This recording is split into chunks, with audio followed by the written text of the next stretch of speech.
What's up, good people? Mark Holmes here, and as always, I want to say thank you all for watching, commenting, subscribing, and being part of the Jobu Sports Report. Without you guys, as well as you ladies, you know that this literally does not work. Hope you guys are having a great Taco Tuesday. We're going to have some steak and shrimp tacos tonight, of course, because it's Taco Tuesday, and it's the law. You got to have tacos on Taco Tuesday. At least that's what I was told.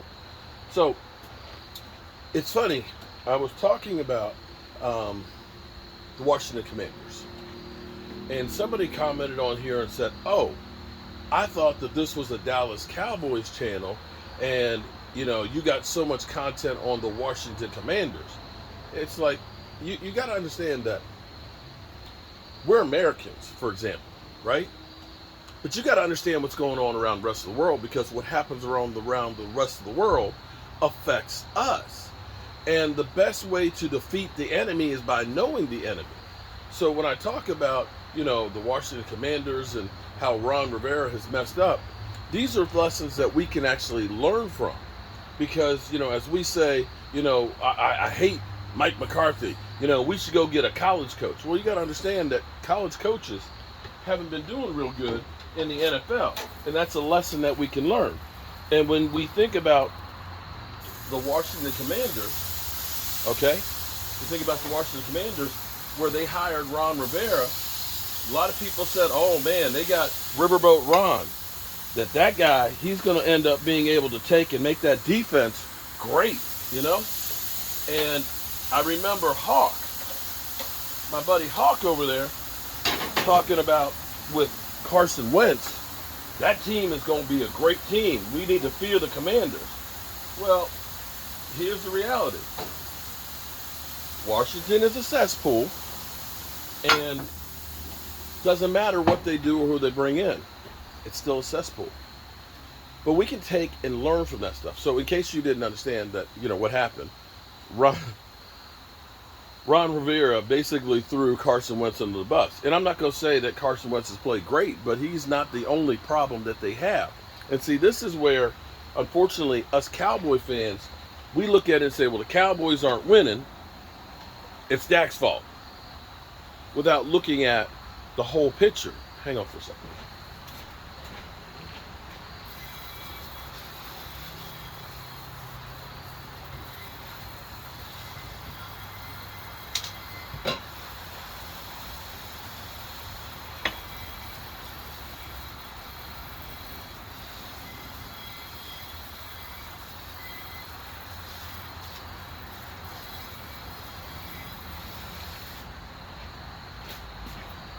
You have to look at the whole picture of what's going on, because it's beyond just the quarterback. Because Carson Wentz, quite frankly, he's got 10 TD passes and 6 interceptions, which is not great, but he's on pace for, about 35 TDs and maybe, 18 interceptions.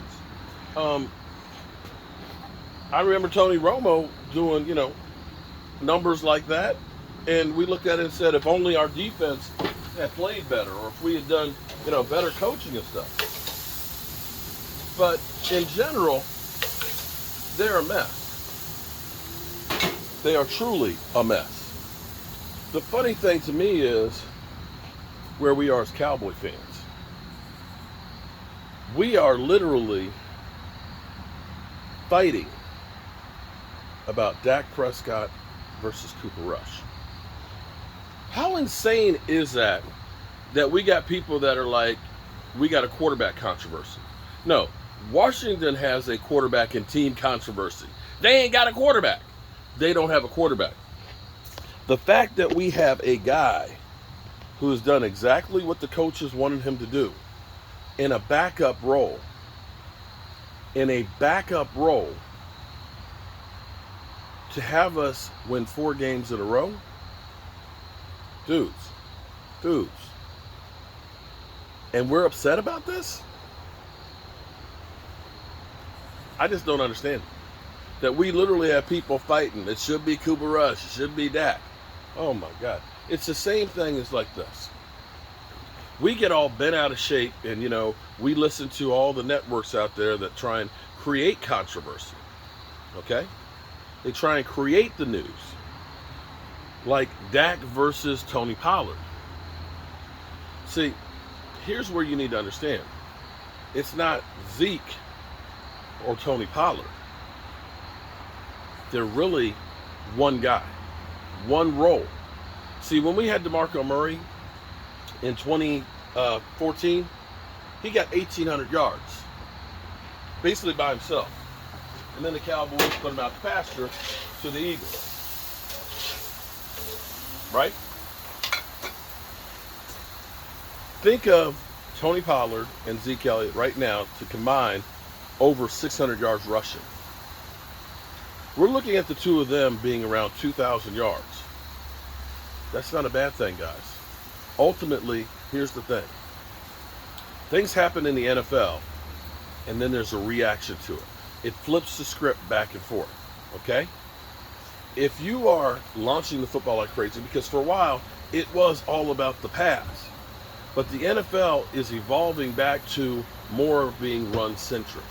You have to be able to run the football. You have to be able to run the football. You can't be with these defensive edge rushers and these guys that are so quick. If you are one-dimensional and the team knows you're going to throw, it's going to be difficult for you to throw because these guys are so fast, they can get up the field and they can beat the hell out of you. That's why play action works so much better. That's why 12 personnel works so good. That's why run pass options work so good, because you take the one dimension out and you make the defense have to think and react to both of them. And if you know that they're passing, you're pinning your ears back and you are going after that quarterback's ass. It's a lot easier than if you have to worry about are they running to the outside. And herein lies part of the problem for Carson Wentz.